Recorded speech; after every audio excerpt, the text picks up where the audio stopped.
just from your viewpoint, do you have any suggestion or to the government that that they can adopt to quick expand and recovering the service industry? And each speaker who would like the first, I think that Dr. Adapa.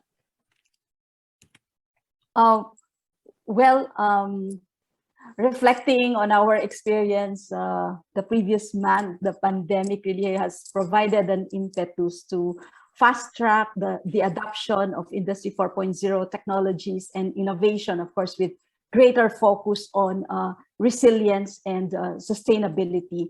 And in the post-pandemic landscape, we all know, I think we all agree that new technologies will play a crucial role in ensuring survival of more companies and organizations, shortening the adaptation and recovery phase of businesses and organizations, and helping them resume normal operations as possible, and providing platforms to develop new, more resilient products, processes, systems, and operations in the medium to long term.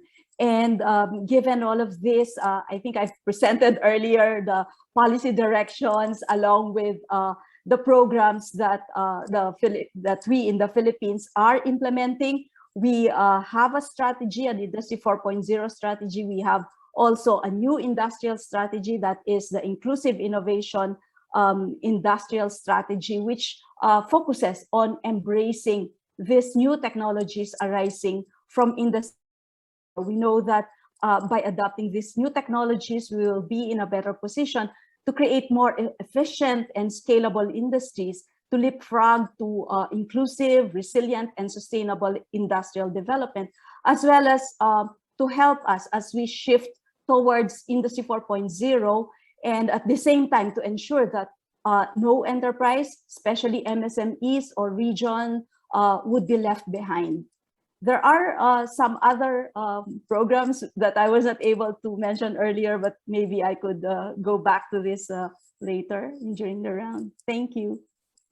Thank you, Dr. Daba. And I think lady first, may I ask, invite the Ms. and the speaker. Yeah, thank you, Louisa. Yeah, probably from me, I would say there should be 4 main characteristics of the new normal to build back better from COVID-19 pandemic. So first is to build resilience to change and unexpected shocks for MSMEs. That's one. Second is to embrace the possibilities offered by digitalization. And of course, to prioritize inclusiveness that leads to sustainable growth. And I would also like to highlight that for services to serve societies and economies, countries need to have inclusive, coherent, and fitting policies that would strengthen and upgrade their services. And I would like to emphasize again the need to upskill or involve or engage our young entrepreneurs, startups, and young entrepreneurs. Well, I belong to the young population, so I would like to emphasize this because they're key. They're enabler to innovation and to digitalization. Thank you. Thank you, Ms. May I invite Lorenzo? Thank you, Luisa. And yeah, I completely agree with what has been presented by my predecessors. I liked a lot Mrs. Aldaba's classification of 3 groups: recovery, accelerators, and growth sectors. And I think that goes very much in line with what we are trying to understand of what has happened. So digitalization is not going back. There is highly digitalized services that will probably continue this way. Within those services, for example, I made the focus on other business services because there is a lot of potential we saw not only for being resilient, but also because some of these services, including professional services, legal services, BPO and BPM, where the Philippines is very highlight, will have a potential in the future to expand more in the coming years. So I would say maybe some sort of a tailored approach to the different services which are very heterogeneous, and trying to identify which ones are the ones that have more potential, and perhaps the policies that were mentioned in terms of accelerators or direct support, either through investment or skills, etc. But maybe tailoring those policies towards those more promising sectors could be the way. Thank you. Thank you, Brendo. And may I invite the Fred? Please. Thanks, Louisa. I mean, by definition, you know, GCash is an app, so digitalization, I would say, it's part of our DNA. And as I was mentioning earlier, with close to 60% of the Filipino adults having now a GCash account, I think we are going in the right direction. My take, however, would be a little different from the other panelists. I think the challenge in our case is to work in two dimensions. There is basically two levels of speed. You have the midterm, long term, like what will be the new normal, what will be the exact impact, how we will be able to support the company who are going to adapt themselves with this new parameter. That's one road. And that can take time, but will request probably some macro approach, foreigner investment, different reorganization, digitalization of some infrastructure beside GCash, of course. But in the meantime, you also have an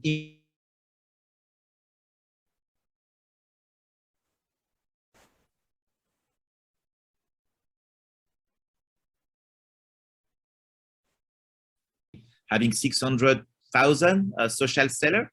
Now we are flirting with 4 million social seller in just what, 9 months, 1 year. So you can see that the need is very, very, very strong of immediate solution for people to reorganize their life, rebuild a business, build a livelihood. And that's, at least from a GCash side, that's our responsibility to come with solution immediately on that one. So two dimensions, the immediate one, because that's what people need, and the more mid-term, long-term, because we have to prepare tomorrow of this.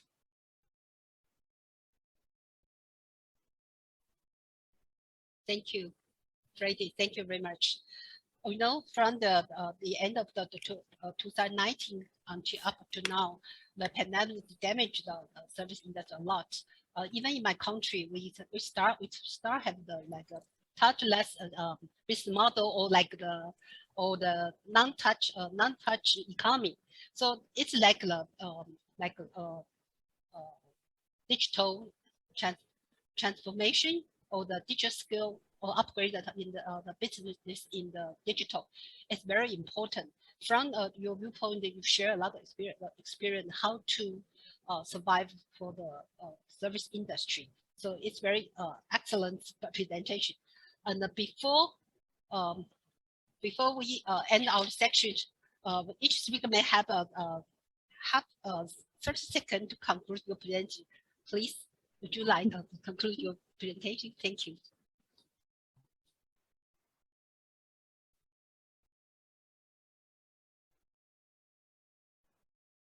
Oh, I got.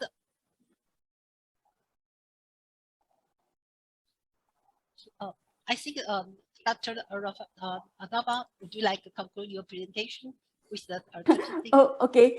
Maybe I would just emphasize that, well, apart from the subsidies and fiscal transfers that government is currently providing, we are also helping local government units in various parts of the country, especially as they are focusing on creating new industries and strengthening the creative industries as a major component of their economic recovery strategies. These creative industries are actually combining culture, technology, and business as they build and promote their own industry. So we are supporting the crafting of Creative Cities Playbook, as well as training local government officials who will be implementing this Creative Cities Playbooks. There is a lot of opportunity in the creative industries, and this is a vital sector for the Philippines, and hence, apart from the IT BPM sector, this is another growth area that Philippines is targeting.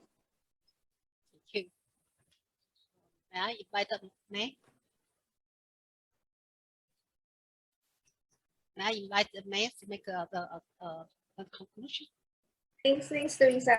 Yeah, since I've also mentioned what I wanted to say, probably just to end my my presentation to say that the COVID-19 pandemic actually highlighted or calls for cooperation, international cooperation, cooperation with all the relevant stakeholders in the society, and probably just to highlight that there's a need to involve business support organizations, because the government won't be able to do all the work to build the resilience of MSME. So we need to involve the business support organizations that will be able to help everyone cope and be able to build to recover from the pandemic. Thank you.